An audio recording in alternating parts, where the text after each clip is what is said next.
Olá pessoal, tudo bem? Professor Luiz Flávio aqui novamente, e na videoaula de hoje vamos dar continuidade ao assunto de língua portuguesa, no qual falávamos sobre o gênero textual reportagem.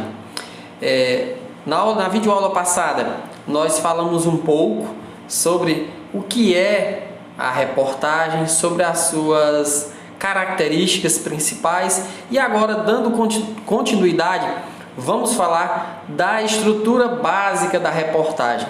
Para isso, eu elaborei mais um texto que será disponibilizado para vocês através dos professores de sala de aula, no qual vamos dar início à nossa leitura para logo em seguida fazer nossos comentários e nossos questionamentos. Estrutura básica da reportagem.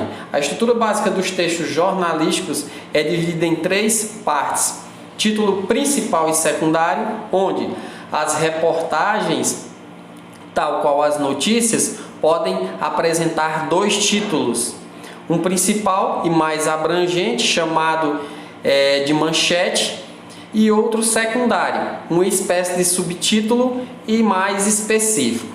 Tem também a slide. Na linguagem jornalística, a slide corresponde aos primeiros parágrafos dos textos jornalísticos, os quais devem conter as informações mais importantes que serão discorridas pelo autor. Portanto, a slide pode ser considerada uma espécie de resumo, onde as palavras-chave serão apontadas. Temos também na estrutura básica dos textos jornalísticos o corpo do texto, desenvolvimento do texto, sem perder de vista o que foi apresentado na slide. Nessa parte, o repórter reúne todas as informações e apresenta num texto coeso e coerente. Mas aí então, qual a diferença entre reportagem e notícia?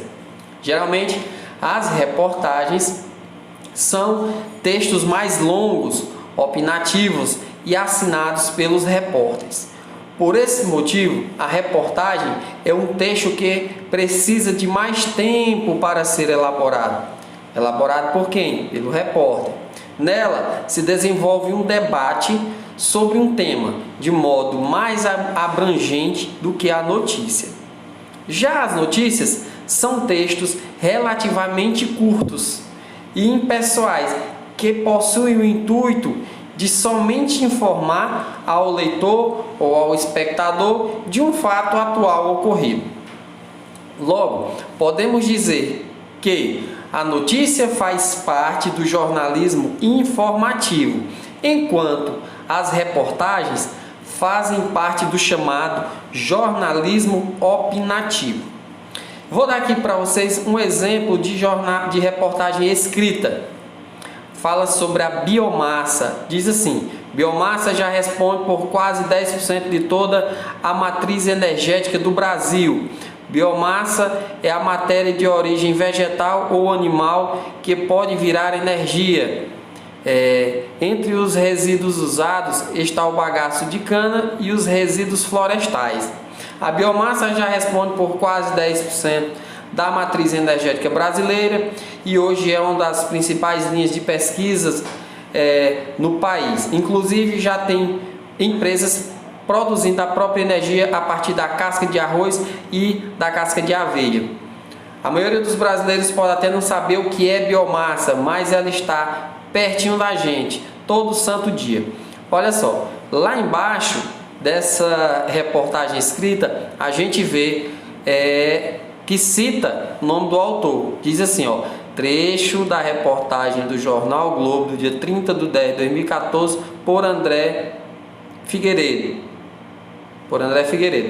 Ou seja, na reportagem, além de fazer essas citações, ele cita também o autor. Vocês lembram lá no vídeo passado que a gente falou sobre as principais características da reportagem? Pois é, uma delas era citar o autor.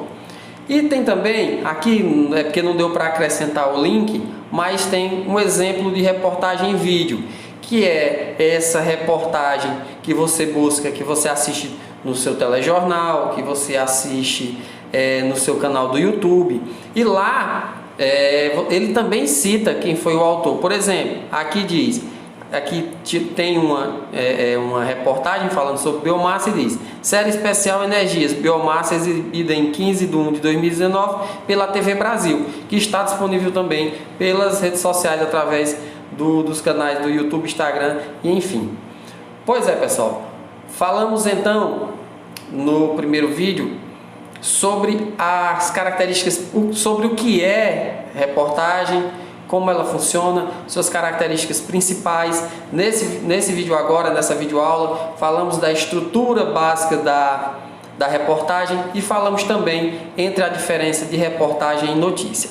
Ficamos por aqui, mas os professores de sala de aula vão aprofundar ainda mais sobre esse assunto, porque esse é um gênero textual muito importante, no qual precisamos conhecer para que possamos entender cada vez mais. O professor Luiz Flávio fica por aqui, mas nos encontramos em uma próxima aula. Bons estudos!